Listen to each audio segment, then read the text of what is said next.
Hello everybody! In this video I'm going to show the game I played last night at Ealing Chess Club. My team, Muswell Hill, was playing in the Middlesex League away to Ealing, and I was black against Martin Smith, who is graded 193 ECF. So a pretty strong player. And the time control was 75 minutes for the first 30 moves, with 15 minutes added on to complete the game. So it started e4, and I play my Alekhine, knight f6, e5, knight d5, d4, d6, and the most common move, I think, knight f3. c4 is a close second.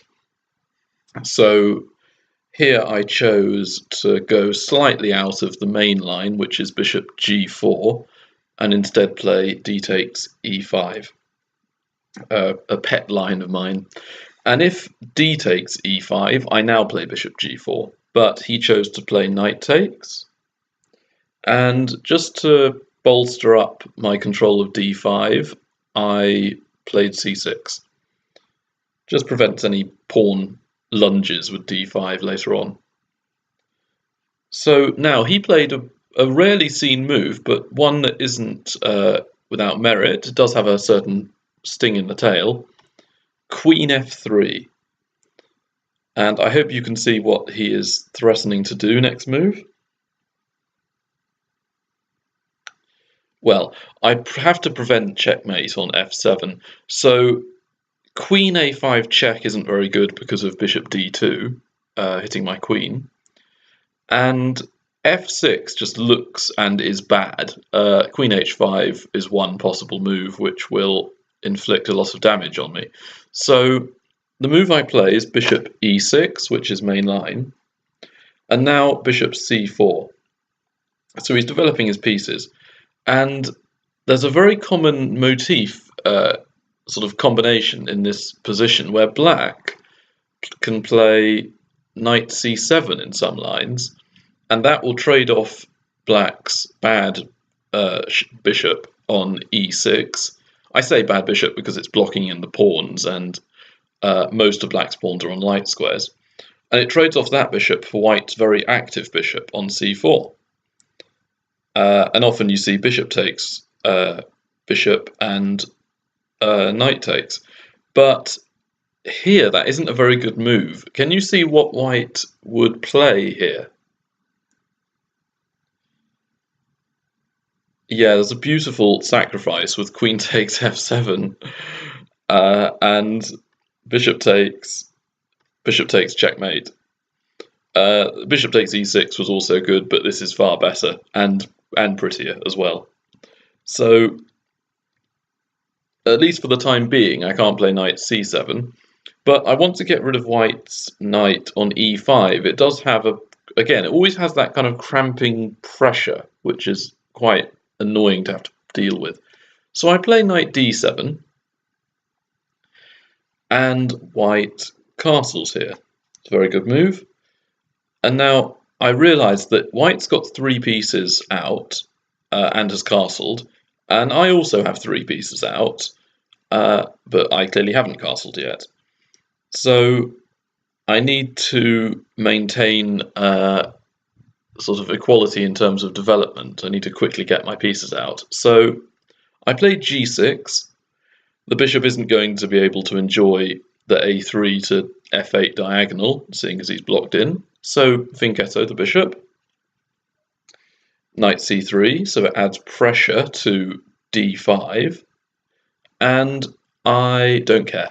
Bishop g7.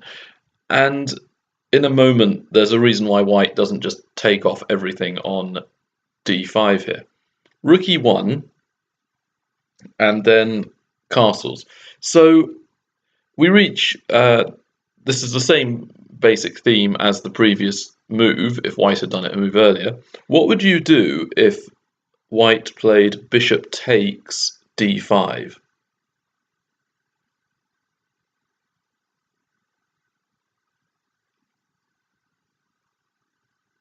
Okay, another 5 seconds. What would you play as black?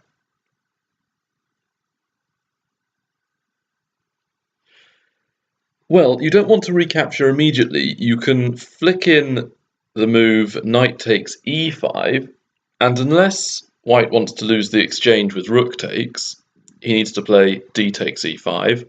And now black's queen is on d5 as well, so black does not lose a pawn. Bishop takes, knight takes, queen takes, and I think you could say here that black has practical equality. So this wasn't played. Instead, white plays a Fischer-like move, actually. He just safeguards any potential tactics on his bishop and plays the bishop back to b3. So it maintains pressure, but it doesn't really add much. So that, I think, has given me an additional move, basically, that the bishop b3 seems like a bit of a passing move. So I take advantage of that with knight takes e5. And after pawn takes, the only thing that can really be said is that I've got both my bishops and my knight out, whereas white hasn't got his bishop out yet. So I think I'm slightly better in terms of development. The only problem is where to put my rooks. Can anyone see which file is the best file for my rooks to be on?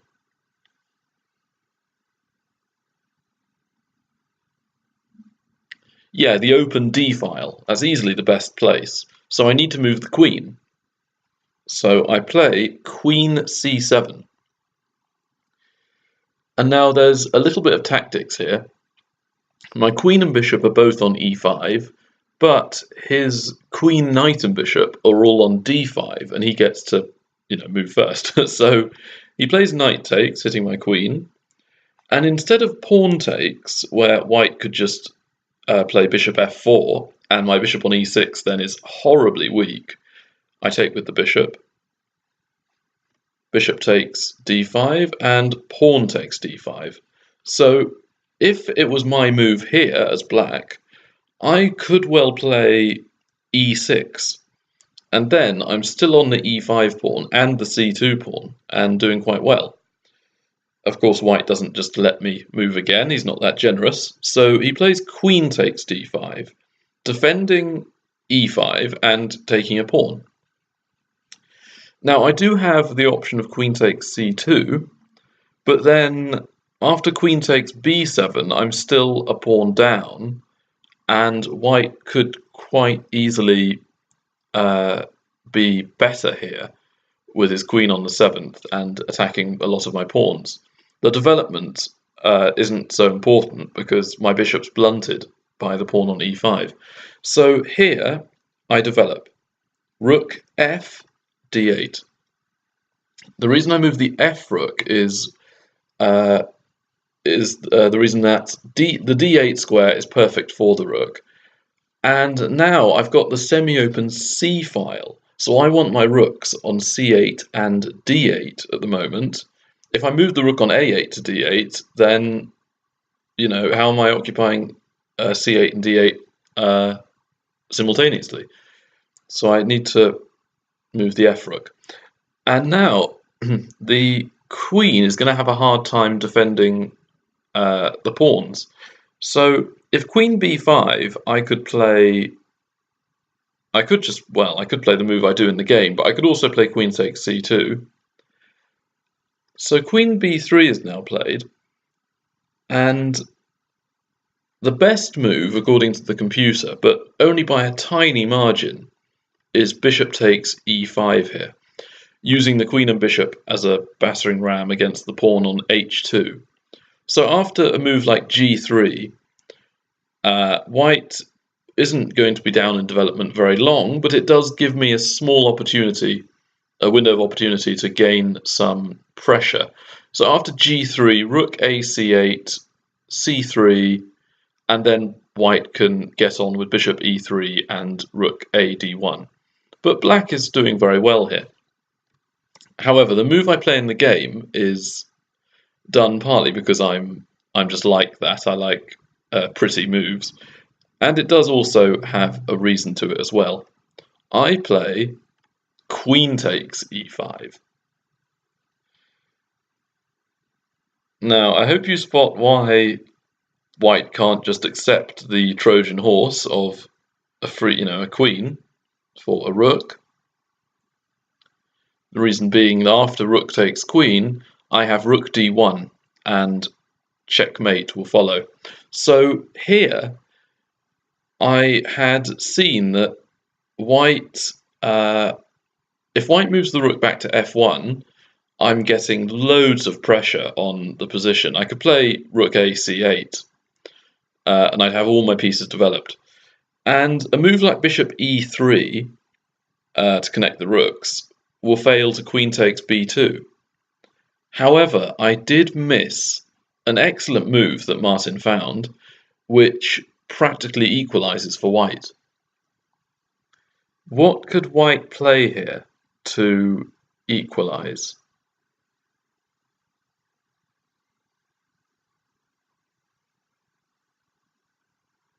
Okay, 5 more seconds. Yeah, it's an astonishing move, and it's one that my brain doesn't quite see when I'm playing as black. As white, though, I probably would have found this move. The thing is that white's behind in development, so that's the key here. You need to be able to continue developing, and bishop h6 connects the rooks, gets the bishop out, and now the threat of rook takes the queen on e5 is very real. So I grab the pawn on b2, bishop takes bishop. And here I'll be very temporarily a pawn up if I take the queen. However, after a2 takes b3, connecting the pawns, and now the rook on a1 is creating a bit of pressure against me, I need to take the bishop, and white can then regain the pawn with advantage with rook takes e7. And as soon as white sorts out the king safety problem with a move like g3, white's rook on the 7th, as well as the other rook on a semi-open file, is going to give white an initiative, which is very important in these type of endgames. And this is why from now on in the game, the video will mostly be about rook endgames, double rook endgames, because this is where we're heading. So here, I don't take the queen, I instead take the bishop. And white now takes the pawn. Which pawn would you take as white?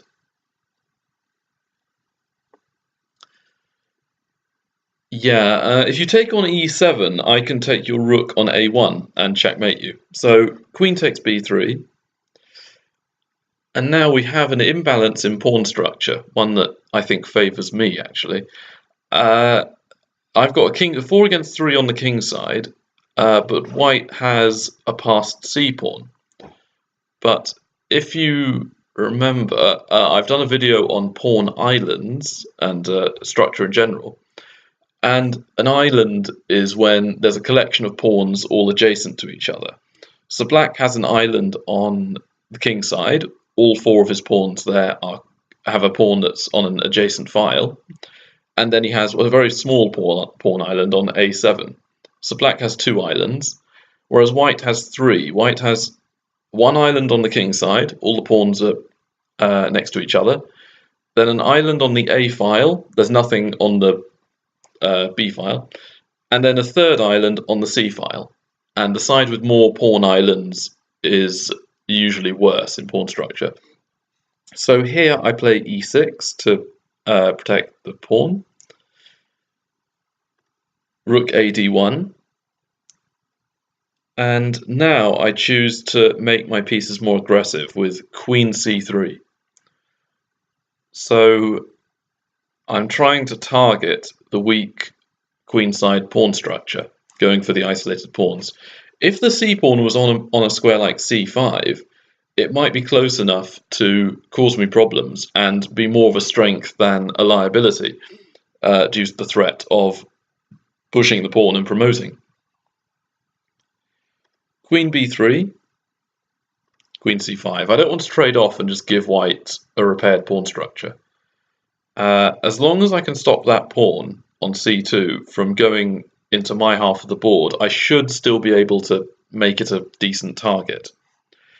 And my opponent now played rook d3, so he's going for the trade of rooks and to swap off the pieces. And at the moment, I didn't want to trade off because I felt that it would make it easier for him to push the pawn on the c-file, because the fewer pieces there are, sort of the fewer attackers there are, and he could quite easily safeguard that pawn by putting his rook on c1 and then just pushing. So I play rook d to b8, avoiding exchanges, and now the queen has to choose where to go.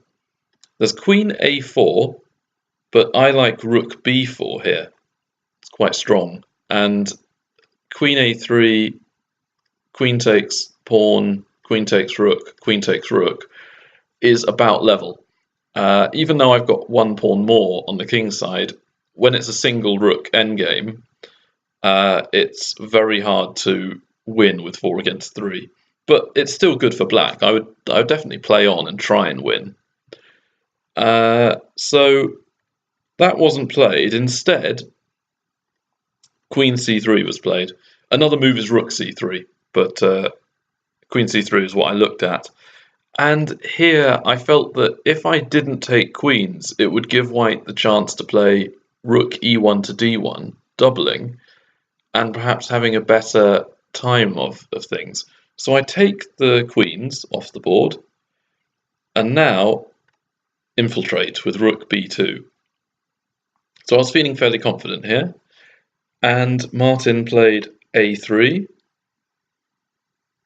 and now I seize the other open file, the d file. So his rook on e1 is going to have a hard time of knowing where to go.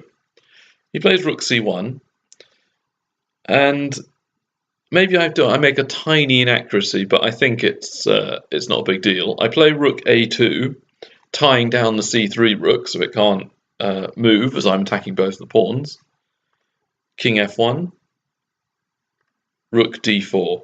So I'm really trying to infiltrate and attack lots of pawns.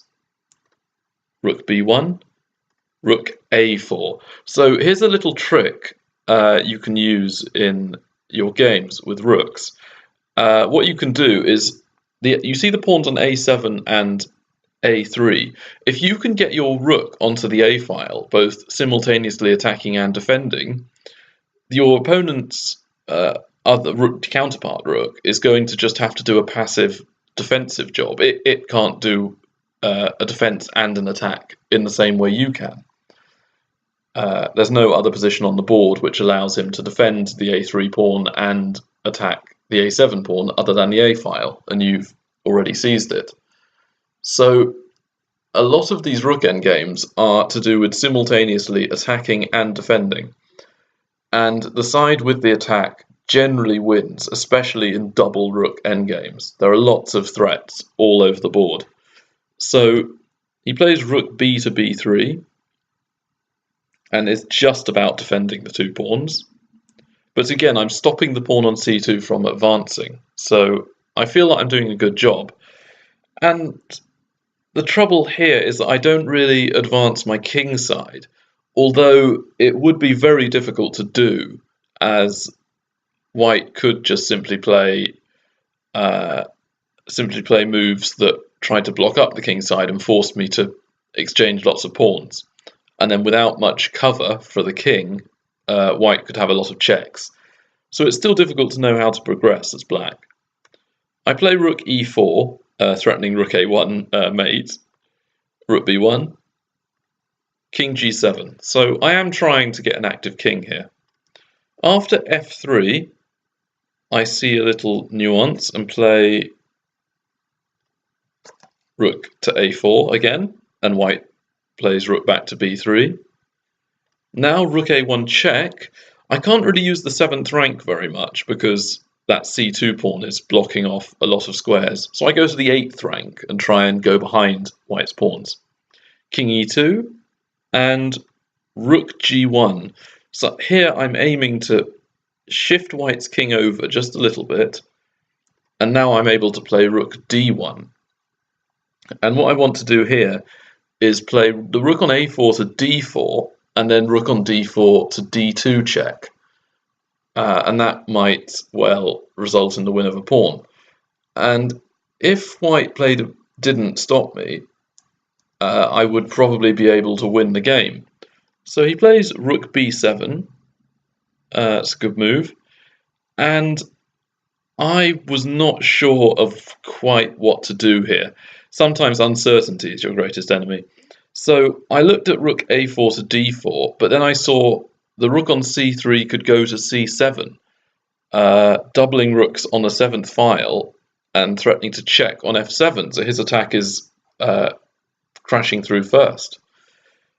So I play my own check and king g3 sheltering. So I was slightly worried about what to do here, and I'm not sure I play the exact right move. I play rook a5, so my aim is rook g5 check, going for the g2 pawn. And I felt that I could always get a draw with rook g5 check and then rook d2 takes g2. And I was expecting rook c3 to c7, but instead h4 is played. And now I play g5. So there are a couple of moves to consider here. If white takes, I originally thought this was much stronger than it turns out to be. Rook takes g5 check, king h3, rook d takes g2, rook takes a7, rook g3 check, king h4, rook g6 threatening checkmate, king h3, rook g1, king h2, rook g5, f4, check, check, and rook c2. And here we're going to get a very complicated endgame, but one that I feel I could win as black, because my one key thing is that white's pawn is on the a file is the one to be concerned over. And if black has his rook behind white's pawn, and the white rook is in front of the pawn, usually the rook can't move out the way to allow promotion. So white's rook ends up being very limited in mobility, whereas black's rook can go to a1, a2, a3, a4, and later on a5 and a6. So you can waste moves using the rook. And black has 3 against 1 on the king side, so hopefully would be able to win with 2 against 1, or 2 against 0, I mean, on the king side. So that's quite an interesting endgame that we could have reached here. I didn't get this rather nice endgame because, going back, my opponent didn't take on g5, allowing my rook's activity. Instead, h5 was played. Now I have to handle this position with a lot of care because one wrong step and white will be doubling on the 7th rank and playing rook takes f7 check, practically winning. So I play a6 first. I thought I had one extra move, just to stop any rook takes a7s. King h3, rook f5. So I'm not really threatening anything, I'm just safeguarding f7 while having a little bit of pressure on the f-file. My other idea is to play a5 so the rook is guarding 2 pawns at once while having pressure. He played g4, rook f4, king g3. So here I couldn't see any very good plan of winning, so I played e5, rook c5, and I saw e4 is disastrous after rook takes g5 check. So I guard the pawn, and white can't take on e5 because I would then have rook takes c2, and that might be quite nice for me. So he plays rook e7, aiming to take the pawn with the other rook, and now I saw a way to trade off into what I thought was a drawn endgame. Rook e2, takes, rook a4. Again, that pesky rook on the a file, attacking and defending. So white played rook e3, and now rook c4. And white can't prevent the loss of one of the pawns, so after rook d3 and rook takes, he played rook d6, which is a very strong move, and I can't defend the pawn. So I shuffled it around a little, and thought for quite a long time on my next move, and played rook c3 and offered the draw. He didn't take it, taking the pawn. Rook b3, rook a7, good move. Rook back to c3, I had nothing better to do. Although perhaps I could have done something else, because after a4, rook a3, white can try and win this with a move like king f2, and then run up with the king. And this is quite possibly won after he could put the king onto a square like a6 and shepherd the pawn with the rook, the pawn, and the king. The rook and the king could shepherd the pawn. But instead, he played a5, and I get an immediate draw with rook a2. So I'm cutting off the king from moving anywhere, and if f4 was played to allow the king to come to f3, I have rook a3 check. The king has to move down, and then I take the free pawn on f4. And it probably still is drawn, but I'm in a better position. So after a couple more moves, all I have to do is play king g7 to h7 and back again, and he will just move his king to, from h3 to g3 and back. So this game was drawn in the end. So not a bad result. I was very tired, and I didn't play this game too accurately, but I thought it was very interesting in the late endgame with the double rooks all having lots of threats and having to defend at the same time. So I hope you enjoyed this video. Comment, subscribe, and I'll see you in the next one. Bye!